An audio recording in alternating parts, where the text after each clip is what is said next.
Boa noite, irmãos. Graça e paz. É uma alegria nos reunirmos nesta noite para cultuarmos ao nosso Deus. Eu convido você a abrir a tua Bíblia no Salmo de número 23. Salmo 23. Salmo 23, Salmo de Davi.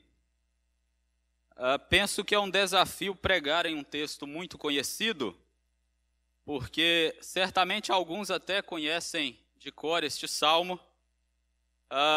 Talvez podemos pensar que já sabemos tudo sobre o salmo, mas certamente você pode ouvir algo que ainda não ouviu sobre o salmo, e se tudo que eu falar aqui você já ouviu, é porque você precisa ouvir novamente, e é a palavra de Deus. Leiamos então, eu lerei, os irmãos acompanhem. Salmo de Davi. O Senhor é o meu pastor, nada me faltará. Ele me faz repousar em pastos verdejantes. Leva-me para junto das águas de descanso. Refrigera minha alma. Guia-me pelas veredas da justiça, por amor do seu nome. Ainda que eu ande pelo vale da sombra da morte, não temerei mal nenhum, porque tu estás comigo. O teu bordão e o teu cajado me consolam. Preparas-me uma mesa na presença dos meus adversários. Unges-me a cabeça com óleo, o meu cálice transborda. Bondade e misericórdia certamente me seguirão todos os dias da minha vida. E habitarei na casa do Senhor para todo sempre. Oremos. Senhor nosso Deus e Pai, graças te damos, porque o Senhor nos trouxe aqui nessa noite para cultuar ao Senhor. Pregamos, ó Deus, a tua palavra, porque o Senhor ordenou que a pregássemos. Pregamos a tua palavra, ó Deus, porque sabemos que é a tua palavra que quebra o nosso coração. É a tua palavra que transforma a nossa vida. É a tua palavra, ó Deus, que faz morada em nosso ser. Pedimos ao Senhor, ó Deus, que a tua palavra fale ao nosso coração nesta noite. Que, ó Deus, o teu rebanho ouça a tua voz.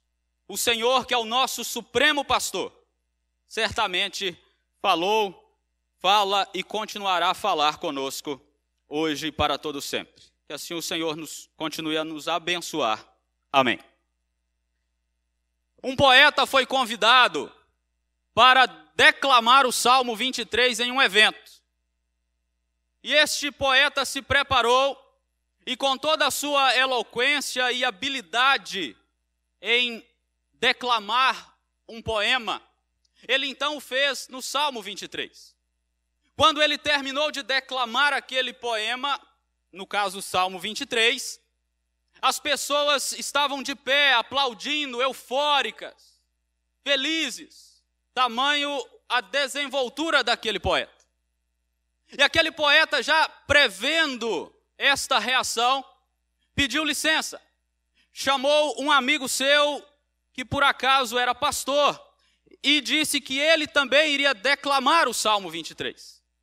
E então aquele pastor sobe na tribuna e declama o Salmo 23 naquele evento. Quando ele terminou, as pessoas não o aplaudiam. As pessoas choravam diante daquela declamação. Aquele poeta então toma a palavra novamente e diz para aquelas pessoas: olha, eu conheço o Salmo 23. Eu estudei o Salmo 23. Eu me preparei para declamar o Salmo 23, mas este homem conhece o pastor do Salmo 23. É por isso que vocês estão impactados, e é por isso que vocês estão chorando. Meus irmãos, quando eu leio o Salmo 23, eu tenho plena certeza que Davi conhecia o seu pastor. É por isso que ele escreve este cântico, esta poesia, com uma profundidade ímpar. Ele conhece o pastor da sua vida. E este cântico, que pode ser categorizado como um cântico de confiança, vem de Davi então para mostrar ali que Deus era o supremo pastor da sua vida. Nós não temos a certeza da idade na qual Davi compôs este salmo. Porém, nós não podemos prever que Davi escreveu este salmo no início da sua vida. Certamente, diante das experiências da vida, certamente diante das tribulações que ele passou, das perseguições que ele passou, as principais de Saul e de seu próprio filho Absalão, o adultério que ele cometeu e o seu posterior arrependimento, bem como guerras que ele travou, bem como momentos que ele esteve na iminência da morte, certamente contribuíram para que este homem, já com mais experiência de vida, compusesse o Salmo 23. E este salmo, ele traz uma metáfora do pastor e suas ovelhas, mostrando Deus como aquele que tem a disposição de pastorear o seu rebanho e as suas ovelhas, que é o seu povo, que depende deste pastor para que sejam pastoreadas. Inclusive o verso de número 1, ele pode ser traduzido da seguinte maneira: o Senhor está me pastoreando, de nada sentirei falta. Porque o pastoreio de Deus sobre o seu rebanho é um pastoreio contínuo, é um pastoreio permanente. E as ovelhas do rebanho de Deus jamais sentirão falta de coisa alguma. É essa certeza que Davi tinha, essa convicção que Davi tinha. E esta certeza, esta convicção, elas devem estar também em nós, no nosso coração. Porque o Senhor também é o nosso pastor, e nós somos ovelhas do seu pastoreio, do seu rebanho. Diante das experiências de Davi, diante do significado deste salmo para Davi, diante do significado desse salmo para nós, eu gostaria de tratar do seguinte tema nesta noite. Pode projetar o tema? Eu sei nas mãos de quem estou. Creio que esse é um tema apropriado para falar do Salmo 23. Eu sei nas mãos de quem estou. Essa é a nossa convicção. E em primeiro lugar, eu sei nas mãos de quem estou, do Deus que sustenta. Verso de número 1 ao verso de número 3. O Senhor é o meu pastor, nada me faltará. Ou o Senhor está me pastoreando, de nada sentirei falta. Ele me faz repousar em pastos verdejantes, leva-me para junto das águas de descanso. Refrigera minha alma, guia-me pelas veredas da justiça, por amor do seu nome. A figura do pastor de ovelhas era bem comum na Palestina naquela época. Então, homens e mulheres pastoreavam grandes rebanhos de ovelhas na região da Palestina. Davi, então, se apropria desta ilustração para usá-la, referindo-se a Deus, porque era algo que todo mundo conhecia e que nós também conhecemos, pastor e ovelha. E Davi vai trazer, então, esta imagem de Deus como pastor. Porém, não foi ele o primeiro a fazer isso. A Bíblia relata em Gênesis que quando Jacó vai abençoar a José, no meio da bênção que ele está dando a José, ele diz, o Deus que me pastoreou durante a minha vida. E aí ele continua com a bênção para José. Então, a partir de Gênesis, primeiro livro da Bíblia, Deus vai aparecer como o pastor da vida do seu povo. E em toda a narrativa bíblica, nós vamos encontrar ali, então, Deus como pastor, nós como suas ovelhas. E se você olhar a relação pastor-ovelha, é pertinente esta atribuição a Deus. Porque ovelhas são totalmente dependentes do pastor para o sustento, para a alimentação, para a segurança. A vida da ovelha depende do pastor. E quando esta metáfora é atribuída a Deus, faz todo sentido. Porque nós dependemos exclusivamente de Deus. Nós dependemos totalmente de Deus para o sustento, para a vida, para as provisões, para tudo aquilo que é necessário para que existamos e para que vivamos minimamente possível. É por isso que Davi, ele vai dizer lá no Salmo de número 34, ele diz, nada falta aos que temem a Deus. Os leõezinhos sofrem necessidade e passam fome, porém, aos que buscam o Senhor, bem nenhum lhes faltará, porque o Senhor é aquele que sustenta o seu povo. E Davi, certamente, quando ele está descrevendo o sustento de Deus, os pastos verdejantes, as águas tranquilas, o caminho, as veredas da justiça, o refrigério da alma, ele poderia fazer isso de olhos fechados, embora ele fosse pastor de ovelhas. Aliás, por ele ser pastor de ovelhas, ele sabia como que funcionava a lida do pastor com as ovelhas. E sabendo como que funcionava, ele descreve o verso de número 1 ao verso de número 3, com aquela certeza que Deus, ele providenciava todas as coisas para ele, que Deus sustentava os mínimos detalhes da sua vida. E é por isso que ele diz: olha, o Senhor está me pastoreando e eu não sinto falta de nada, porque tudo o que eu preciso, o Senhor está trazendo para a minha vida. Perceba, é tudo o que eu preciso, não aquilo que eu quero, é aquilo que eu necessito. Deus traz para o seu rebanho, Deus traz para o seu povo.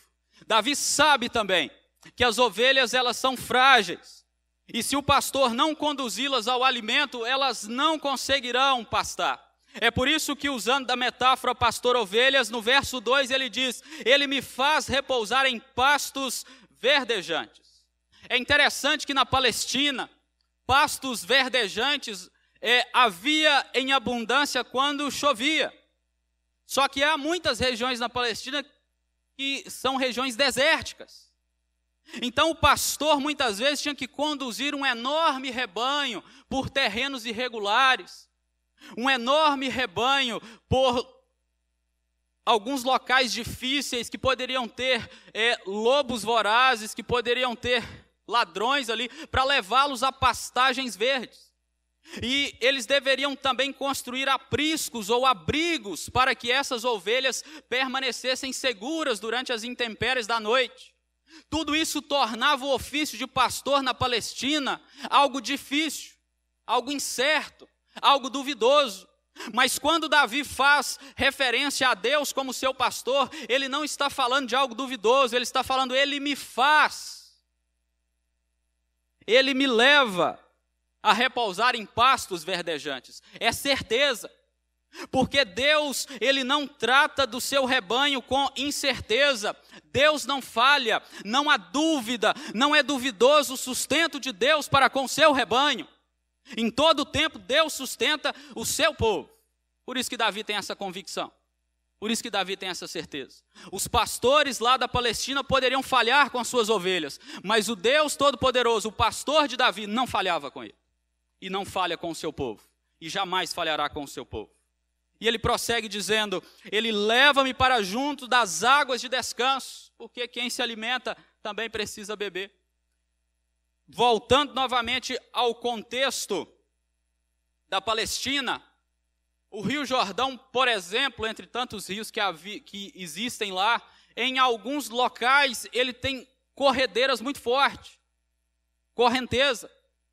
E dependendo de onde o pastor estivesse com suas ovelhas, ele não poderia levar as suas ovelhas para beber água em águas turbulentas, porque a ovelha é um animal fraco, frágil, não conseguiria beber água ali. E muitas vezes o pastor da Palestina, ele cercava um pouco de água para que as suas ovelhinhas pudessem beber água. O que Davi está dizendo aqui então é que Deus traz o sustento para a sua vida, levando, ou uma melhor tradução aqui, conduzindo gentilmente a Davi para saciar a sua sede, para tomar das águas tranquilas que o Senhor tem para a sua vida. E mais, quando, porventura, em algum momento, a ovelha se desviava do caminho, quando a ovelha poderia seguir outros caminhos, o pastor ali então a conduzia de volta aos seus caminhos. É o que diz o verso de número 3. Refrigerar minha alma traz a ideia de restaurar, de trazer novamente ao caminho, de converter. Lembre-se que Davi adulterou. Então certamente, se o salmo foi composto depois desse episódio, Certamente ele está pensando também nesse episódio, quando ele se desviou dos caminhos do Senhor, mas o Senhor o conduziu novamente sobre a vara de Natã. Guiar-me pelas veredas da justiça traz a ideia de conduzir em caminho plano. E aí, uma vez que aquelas ovelhas lá da Palestina precisavam ser conduzidas em caminhos, às vezes, difíceis, o que Davi está dizendo é o seguinte: olha, o meu pastor, ele me conduz para caminhos planos, caminhos seguros, caminhos tranquilos, caminhos já trilhados, caminhos que ele já abriu, porque ele me conduz e me sustenta em todos esses momentos. Meus irmãos, com tudo isso, nós podemos dizer com toda convicção que Deus, ele não vai omitir nada daquilo que nós precisamos. Deus não vai deixar de trazer nada daquilo que nós necessitamos. Deus não vai deixar de suprir nenhuma necessidade que temos, porque Ele é o Deus que sustenta as nossas vidas. Ele é o Deus que sustenta em todas as áreas, seja ela física, seja ela emocional, seja ela espiritual, material, relacional. Deus sustenta em todo momento. Jesus Cristo, ensinando a oração do Pai Nosso, ele diz que nós devemos orar: o pão nosso de cada dia dá-nos hoje. Ensinando para nós que devemos rogar ao Senhor o sustento diário, entendendo que Deus vai nos sustentar diariamente, pontualmente, todos os dias. Quando nós olhamos para o povo ainda no deserto, nós enxergamos essa realidade também. Deus queria que o povo confiasse no sustento diário que Ele traria para eles. E de fato nada faltou para aquele povo no deserto, ainda que não entenderam a mensagem do pão nosso de cada dia dá-nos hoje. Jesus Cristo, Ele é o pão da vida. Em Jesus Cristo nós temos tudo o que nós precisamos, sejam para as nossas necessidades físicas, sejam para as nossas necessidades espirituais. Jesus disse: eu sou o pão da vida, o que vem a mim jamais terá fome, e o que crê em mim jamais terá sede. E por que Cristo sustenta-nos? O final do verso 3 nos traz uma resposta: por amor do seu nome. Não é porque nós temos o que oferecer a Deus, como as ovelhas dos pastores lá de Israel tinham a oferecer. Nós não temos uma lã branquinha, nós não temos um couro macio, nós não temos uma carne saborosa para oferecer ao nosso pastor, como as ovelhas têm. Não é por nada que nós damos a Deus que Deus nos sustenta. Até porque não podemos dar nada a Deus para que recebamos algo dele. Ele dá da sua livre vontade e graça. Ele dá e nos sustenta porque Ele quer nos sustentar. Ele quer nos abençoar. Ele quer cuidar de nós. Eu quero abrir um parênteses aqui, depois eu fecho ele. Heresia sempre tem nova, né? Sempre aparece uma heresia nova por aí. Um dia desses vi na internet um vídeo de um jovem pastor dessas igrejas emergentes, essa igreja que pinta a igreja toda de preto, apaga a luz, põe umas lâmpadas e tal, tira o púlpito. Isso é uma igreja emergente. E ele dizia que o ponto fraco de Cristo somos nós.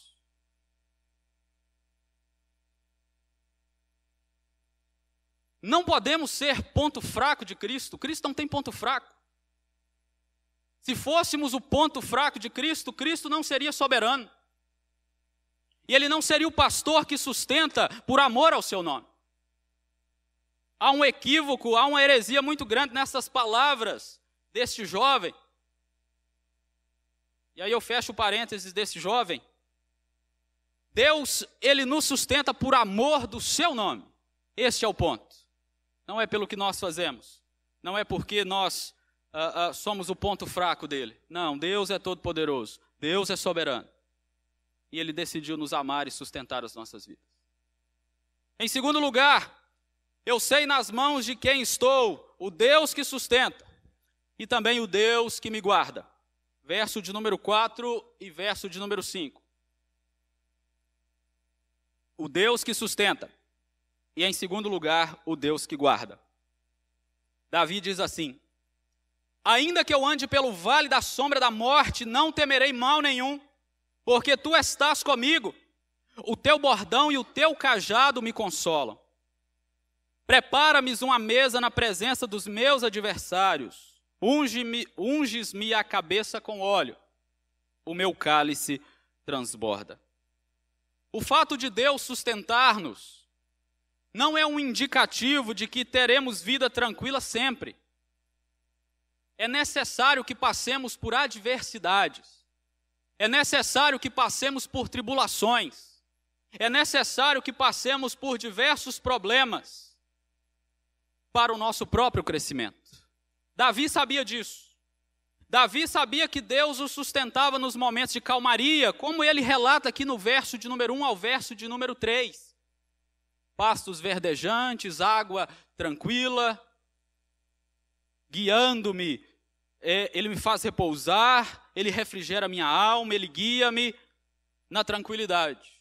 Mas Davi sabia também que Deus estava com ele nos momentos difíceis, nos momentos de tribulação, nos momentos de perigo, nos momentos de adversidade. No Salmo 18, por exemplo, ele diz que laços de morte me cercaram.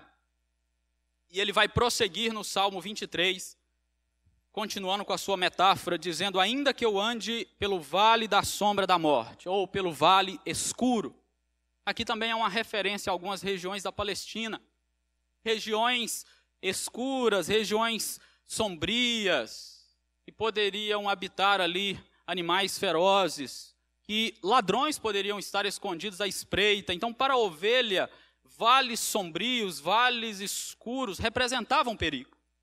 Mas Davi diz: ainda que eu ande por este vale, ainda que eu esteja lá, não temerei mal nenhum. E quando Davi diz não temerei mal nenhum, não entenda mal. Ele não está dizendo que está totalmente destituído de medo. Até porque medo é inerente à nossa humanidade, faz parte de nós. Em alguns momentos ter medo é até bom, é até prudente, nos salva de muitos problemas.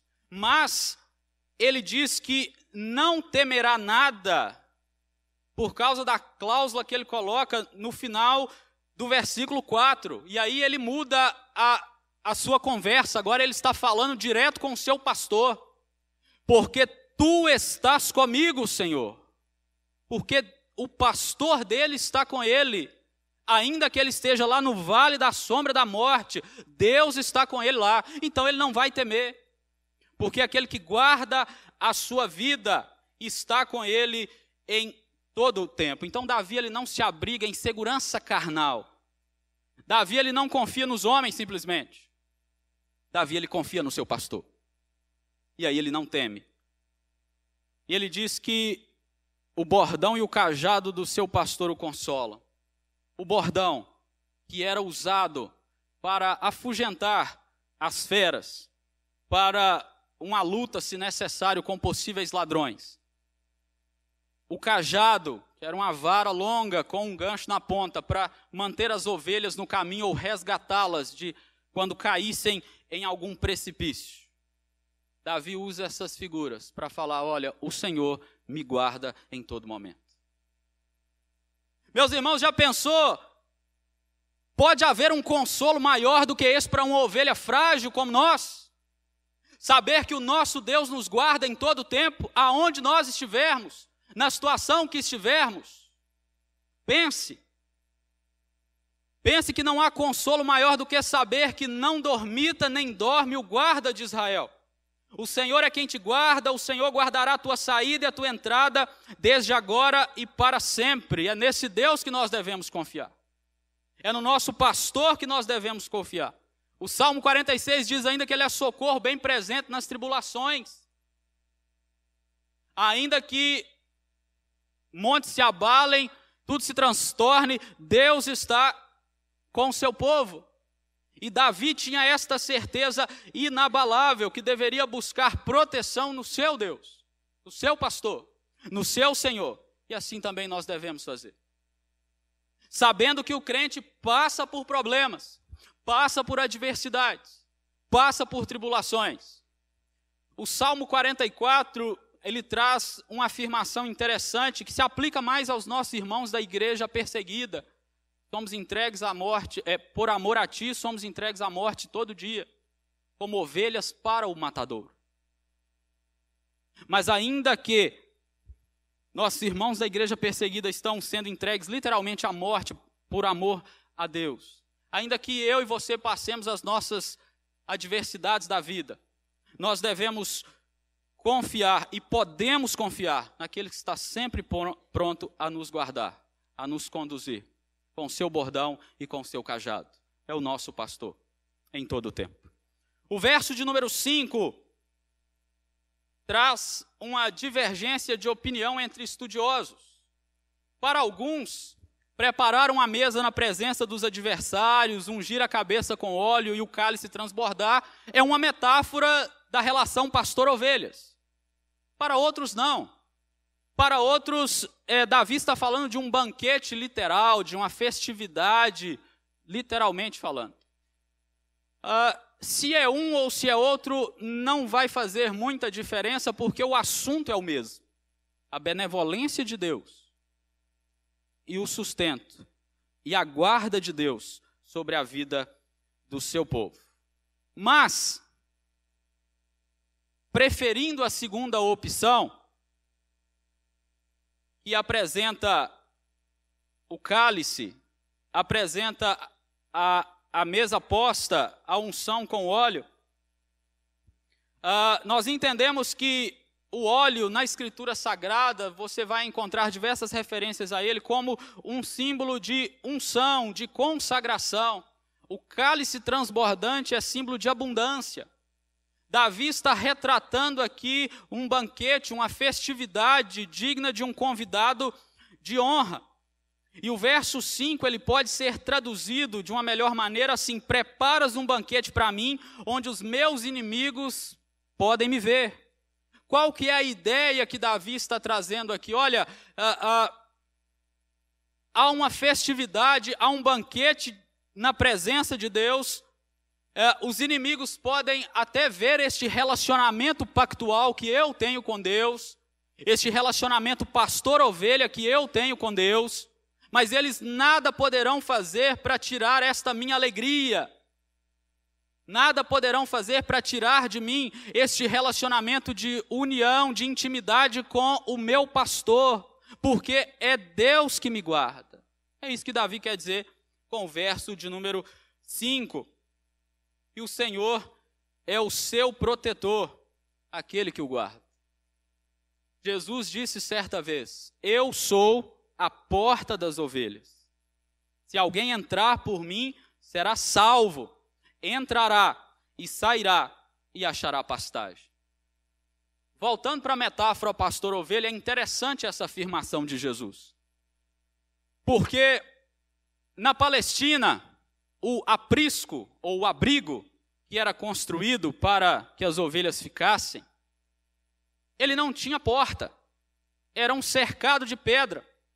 E o pastor de ovelhas deitava no lugar da porta quando as ovelhas entravam, para que se chegasse algum animal ali, ele estava pronto para levantar e defender seu rebanho. Se chegasse algum ladrão ali, ele estava pronto para levantar e defender o seu rebanho.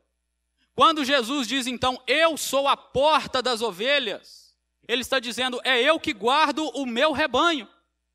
Só que Deus não é igual aos pastores de Israel, Deus não dorme, Deus não troca de turno, Deus não se cansa, Deus está guardando o seu povo em todo o tempo.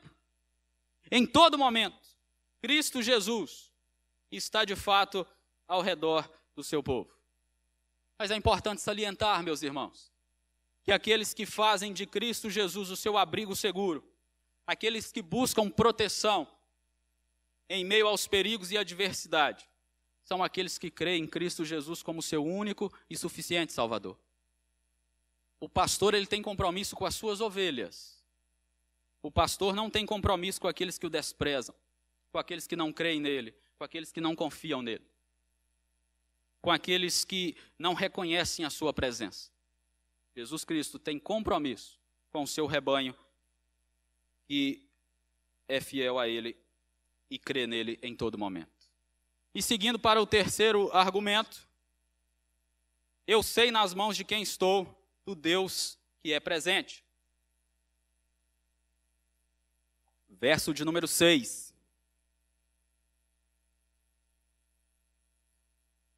Bondade e misericórdia certamente me seguirão todos os dias da minha vida, e habitarei na casa do Senhor para todo sempre. Como pastor de ovelhas, Davi sabia que a sua presença era fundamental para a sobrevivência do seu rebanho. Davi sabia que uma ausência temporária dele com um rebanho de ovelhas poderia significar o fim delas. E Davi reconhece que o Senhor é um Deus presente, é o pastor presente, que não se ausenta em momento algum. É por isso que o verso 6 ele começa dizendo: bondade e misericórdia certamente me seguirão todos os dias da minha vida. Uma certeza inabalável quando Davi diz isso. Não importava se ele estava em tempos de paz, tempos de aflição, perigos de morte, ele sabia que em cada momento ele vivenciou a bondade e a misericórdia de Deus. Meus irmãos, Deus é bom. Deus é bom. Às vezes, por alguns segundos, passa na nossa mente que nós somos bons. Não, Deus é bom. Deus é bom. Deus também, Ele é misericordioso. Como diz o salmista, a misericórdia do Senhor dura para sempre. A misericórdia do Senhor é a causa de não sermos consumidos.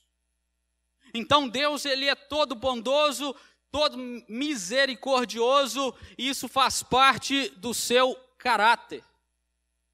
Faz parte dos seus atributos. Faz parte de quem Deus é. E se nós pensarmos na bondade e na misericórdia de Deus de uma maneira prática, nós vamos enxergar a bondade de Deus em cuidar de nós em cada detalhe de todos os dias nossos. Mesmo quando nós não merecemos a bondade dele, Deus é bom. Mesmo quando reclamamos, murmuramos, Deus é bom. Mesmo quando temos atitudes mal, Deus é bom. Deus tem sido bom para conosco. Não tem um dia da sua vida e da minha vida que Deus não tenha exercido bondade para conosco. Deus também é misericordioso. Misericordioso, em primeiro lugar, em não nos matar a cada vez que nós pecamos. Deus poderia nos fulminar, nos matar, acabar conosco. Mas Deus é misericordioso. Deus é misericordioso quando decide enviar o seu único filho para morrer no nosso lugar na cruz. Deus mostra a sua misericórdia quando Cristo Jesus bebe o cálice da ira dele, quando era para eu e você bebermos. Deus é misericordioso em preparar uma eternidade para que o seu rebanho esteja com ele eternamente. Do mesmo modo, a misericórdia de Deus, o seu amor incondicional, acompanha o seu rebanho todos os dias da sua vida. Isso é bom. Isso é maravilhoso. Porque a presença de Deus garante a sua bondade e misericórdia nos acompanhando. Não é uma presença temporária. Não é uma presença sem relacionamento. Não. É uma união indissolúvel. É uma união que começa aqui e prosseguirá até a eternidade. E é por isso que as palavras finais de Davi no Salmo 23, elas são apropriadas, elas são pertinentes, elas são adequadas. Quando ele diz: e habitarei na casa do Senhor para todo sempre. Davi está olhando para as bênçãos terrenas, sabendo que há bênçãos celestiais e eternas para ele. Davi sabe que tudo que ele tem recebido de Deus aqui é só um antegozo do que ele viverá na eternidade com o Senhor. Davi sabe que as bênçãos que virão, elas serão para todo sempre, eternamente, com o Senhor seu Deus. E quando ele diz, habitarei na casa do Senhor, há duas considerações que devemos fazer sobre esta última frase. A primeira delas, a importância da presença do Senhor. Ainda que nos falte tudo, como disse Abacuque, ainda que não haja mantimento, ainda que o fruto da oliveira minta, ainda que o gado seja arrebatado os apriscos, a presença do Senhor é o que nos basta, é suficiente para nós. Porque nós estaremos com Ele na eternidade, não com os nossos bens, não com o nosso ouro, mas com o Senhor eternamente. E segundo, a importância da igreja. Veja que Davi está dizendo, habitarei na casa do Senhor. O que temos na casa do Senhor? Antigamente, bem antigamente, antes da vinda de Cristo, o povo de Deus, o povo de Israel, oferecia culto a Deus por meio dos sacrifícios. A partir da ressurreição de Cristo Jesus, da sua ascensão, a sua igreja, a mesma igreja agora, já no Novo Testamento, continua a prestar culto àquele que ofereceu o sacrifício em nosso favor. Então, meus irmãos, habitar na casa do Senhor para sempre é um desejo de igrejado. Desigrejado não pode ler esse salmo, não. Habitarei na casa do Senhor para sempre. É para quem ama estar aqui como igreja, como povo de Deus, se preparando para estar um dia eternamente com o Senhor, juntamente com todo o rebanho deste mesmo Deus. Não podemos nos esquecer ainda que a bondade e a misericórdia têm um nome, e é Cristo Jesus. E Jesus disse que eis que estou convosco até a consumação do século, e quando consumar o século, Ele voltará e nos levará para a eternidade com Ele, para todo sempre. Concluindo, irmãos, eu pergunto para você, você conhece o Deus ou o pastor do Salmo 23? Davi conhecia o pastor. E ele escreve sobre ele no Salmo 23. Davi sabia nas mãos de quem estava. Davi tinha plena confiança nesse pastor. Você também pode e deve ter confiança neste pastor, que é Cristo Jesus. Mas algo interessante sobre ovelhas é que ovelhas, elas ouvem a voz do seu pastor e o seguem. Se você for em um local onde tem ovelhas, ou se você abrir qualquer vídeo lá na internet que fala sobre isso, você vai ver o pastor chamando e as ovelhas caminhando. Por isso nós precisamos examinar essa nossa confiança que dizemos ter no nosso pastor Cristo Jesus. Digo isso porque nós falamos, sim, eu sei nas mãos de quem estou. O meu pastor é Cristo Jesus, mas muitas vezes a nossa prática não condiz com o que nós falamos. Muitas vezes, quando a situação aperta, queremos resolver com as nossas próprias mãos. Muitas vezes, quando o sustento parece faltar, na prática, podemos deixar de confiar no sustento que vem do Senhor. Muitas vezes, por adversidades, sentimos que o nosso pastor está distante. Então precisamos examinar o quanto nós ouvimos e atendemos e confiamos de fato neste pastor. Jesus Cristo, ele disse, eu sou o bom pastor dá a vida pelas ovelhas. Nós não estamos desamparados em momento algum da nossa vida. O bom pastor, ele deu a vida por nós, ele está pastoreando as nossas vidas, ele está cuidando, ele está sustentando, ele está guardando e ele é presente em todo o tempo. Atente-se para o fato de que ele está pastoreando a sua vida. Se você está passando por alguma necessidade, a mais básica que seja, ou se você perdeu o emprego e está passando dificuldade, Cristo, seu pastor, é que te sustenta. Se você corre perigo por causa da sua profissão, por causa do seu emprego, podemos citar aqui policiais, bombeiros e outros ofícios, saiba que é Cristo que te guarda. Se você perdeu um ente querido, ou até porventura uma mãe que perdeu um filho ainda na gestação, saiba que é Cristo, o seu pastor, é quem te consola. É Ele que traz o consolo.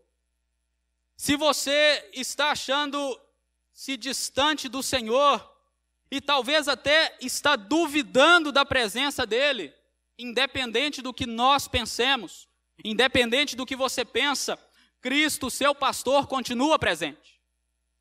Se você, porventura, está caminhando inconstante na sua vida cristã, saiba que Cristo, seu pastor, ele te traz de volta para o seu caminho, ainda que ele use o seu cajado e o seu bordão para te trazer novamente aos seus caminhos. Se tem alguém aqui nessa noite que não é cristão, arrependa-se dos seus pecados, creia em Cristo Jesus como o único e suficiente Salvador da sua vida, e Ele será o seu pastor para a eternidade.